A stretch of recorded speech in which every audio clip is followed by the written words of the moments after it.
SFI എന്ന വിദ്യാർത്ഥി സംഘടനയെക്കുറിച്ച് കഴിഞ്ഞ 10 വർഷമായി കേൾക്കാനേ ഉണ്ടായിരുന്നില്ല. ഏതെങ്കിലും സമരമുഖത്ത് ഈ വിപ്ലവ വിദ്യാർത്ഥി സംഘടനയെ നാം കണ്ടിട്ടില്ല.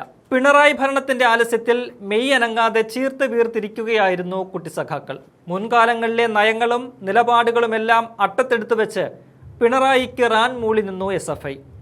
ആകെ അവർ സമരത്തിനിറങ്ങിയത് 1-2 തവണയാണ് ഗവർണർക്കെതിരെ. അന്നൊക്കെ SFIക്കാരോട് അങ്ങേയറ്റം സ്നേഹത്തോടെയും ബഹുമാനത്തോടെയുമാണ് പോലീസ് പെരുമാറിയിട്ടുള്ളത്.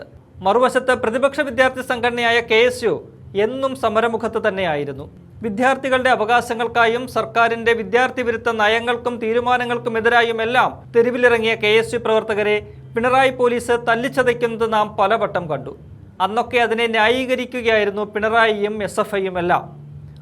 പോലീസിന്റെ ഡ്യൂട്ടിയാണ് ചെയ്യുന്നത് എന്നായിരുന്നു വാദം. എന്നാൽ ഇപ്പോൾ കാലം മാറി, കഥ മാറി. UDF ഭരണത്തിൽ വന്നു. അപ്പോൾ പഴയതുപോലെ അനങ്ങാതിരിക്കാൻ പറ്റില്ലല്ലോ കുട്ടിസഖാക്കൾക്ക്. ഇന്നലെ കേരള സർവകലാശാല യൂണിയൻ തെരഞ്ഞെടുപ്പായിരുന്നു. വൈകിട്ട് ഫലം വന്നതിന് പിന്നാലെ അത് ആഘോഷിക്കാനിറങ്ങിയ SFI തലസ്ഥാന നഗരിയിൽ അക്രമം അഴിച്ചുവിടാനൊരുങ്ങി. KSU പ്രവർത്തകരെ കയ്യേറ്റം ചെയ്തു. പാതിരാത്രിയിൽ പാളയം ജംഗ്ഷൻ വലിയ തെരുവ് യുദ്ധത്തിനാണ് സാക്ഷ്യം വഹിച്ചത്. പോലീസിന് പഴയതുപോലെ നോക്കിയിരിക്കാൻ പറ്റില്ലല്ലോ. അവർ തങ്ങളുടെ പണി ചെയ്തു.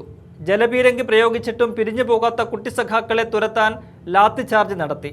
അങ്ങനെ നീണ്ട 10 വർഷത്തിന് ശേഷം SFI പ്രവർത്തകർ ലാത്തിയുടെ ചൂട് ശരിക്കും അറിഞ്ഞു.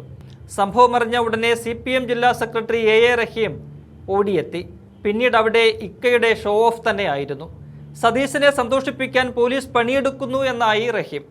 അങ്ങനെയെങ്കിൽ പിണറായിയെ സന്തോഷിപ്പിക്കാനുള്ള പണിയാണോ 10 വർഷം പോലീസ് ചെയ്തത്? ഇപ്പോഴേ ഇങ്ങനെ കരയല്ലേ റഹീമേ എന്നാണ് സോഷ്യൽ മീഡിയ പറയുന്നത്.